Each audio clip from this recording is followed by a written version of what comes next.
La maquette de Godesarc Pachycetus prend forme.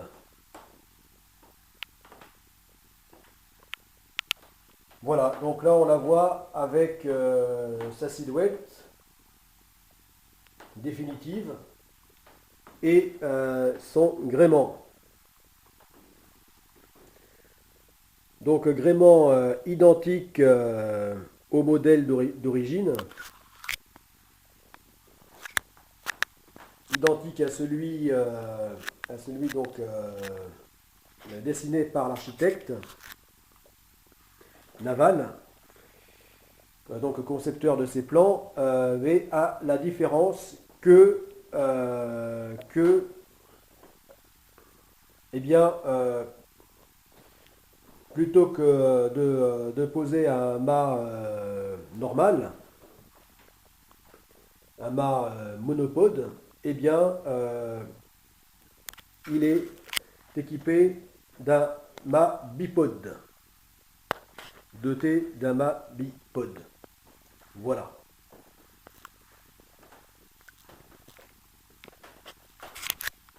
Seulement, euh, euh,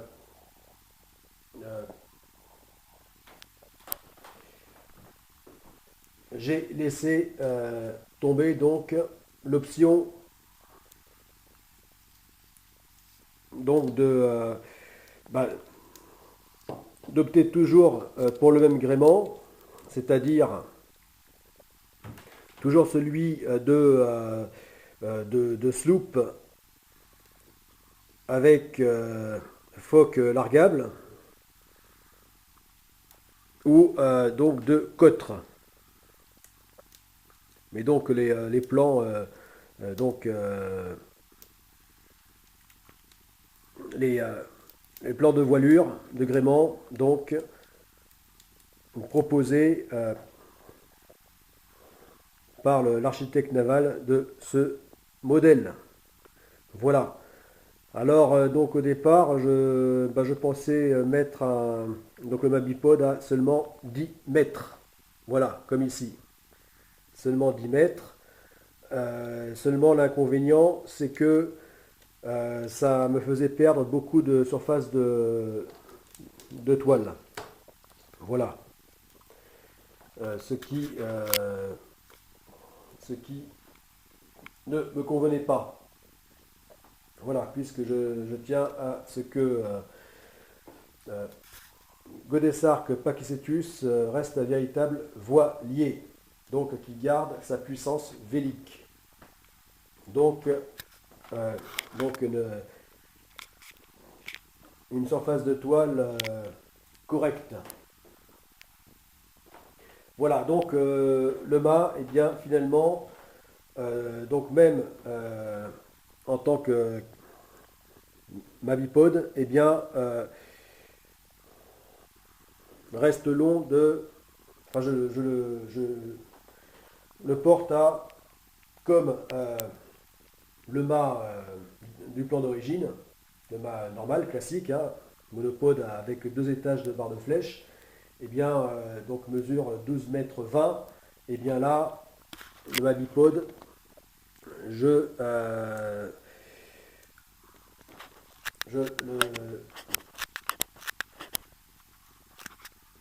l'installerai donc à également 12 mètres 20 de longueur ou de hauteur. Voilà. À la différence que le mât, en fait, c'est comme s'il y avait 40 cm de moins en hauteur que pour le mât normal. Parce que au lieu d'être posé sur le roof, comme il est prévu hein, sur le plan original, eh bien, il sera posé sur le pont. Voilà. Voilà, donc bien que le mât aura la même longueur, hein, 12 mètres 20, que sur les plans originaux, et bien en fait, il sera donc moins haut de 40 cm. Voilà. Donc ce qui est un bon compromis.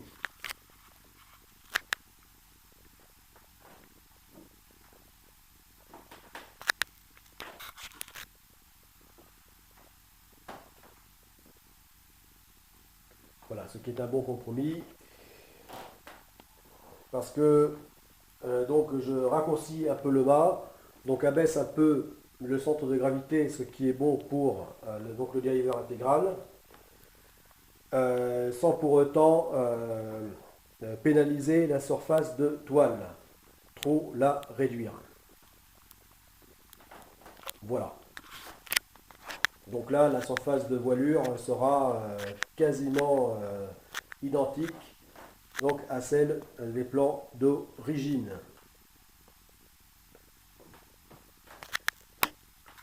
Voilà.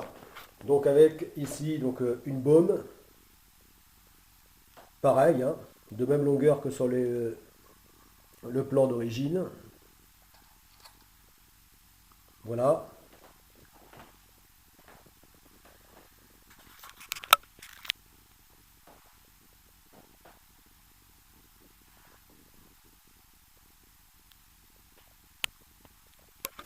Voilà.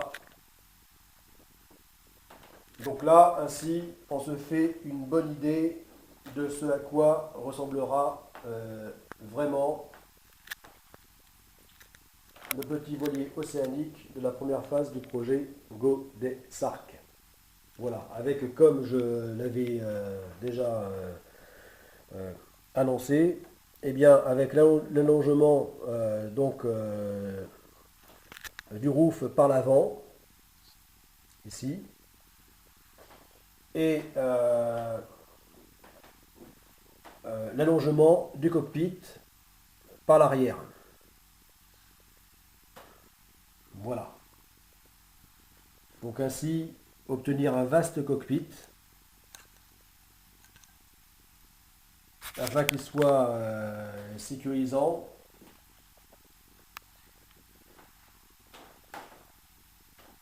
Voilà, sécurisant et confortable. Permettant donc une bonne ergonomie, surtout que là il sera équipé donc d'un cockpit qui fera office d'un cockpit, d'un portique qui fera office de cage de mini spot de musculation. Voilà, dans le but donc de tant de pouvoir entretenir sa capacité physique, ses capacités physiques que de produire de l'énergie du bord.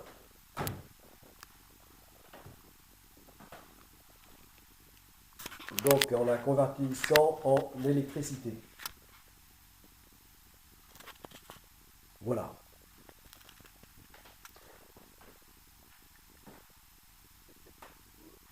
Alors avec ce mabipod long de 12 mètres 20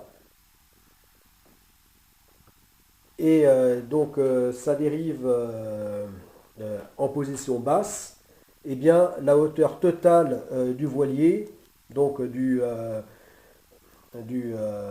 talon de dérive à la tête de mât sera de 15 mètres. Et son tirant d'air, c'est-à-dire la hauteur totale donc de la surface de flottaison, c'est-à-dire la surface de l'eau, donc à la tête de mât, sera de 13 mètres 80.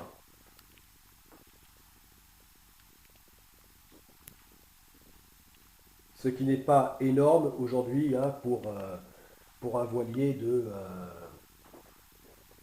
d'une dizaine de mètres.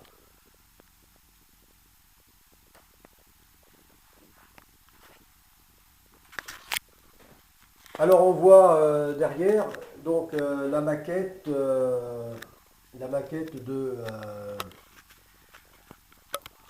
du Chatham Extreme 60, c'est-à-dire la plus grande version proposée aux constructeurs amateurs, enfin la plus grande version donc de la gamme des Chatham. Voilà, voilà. Donc ici le Chatham Extreme 330 étant le plus petit de la version, de la gamme, de la gamme. Voilà, comme quoi ceci montre bien à quel point la première phase du projet Godess Arc est minimaliste. Hein, c'est-à-dire vraiment le plus petit voilier de la gamme, avec une seule personne à bord, c'est-à-dire moi, son skipper.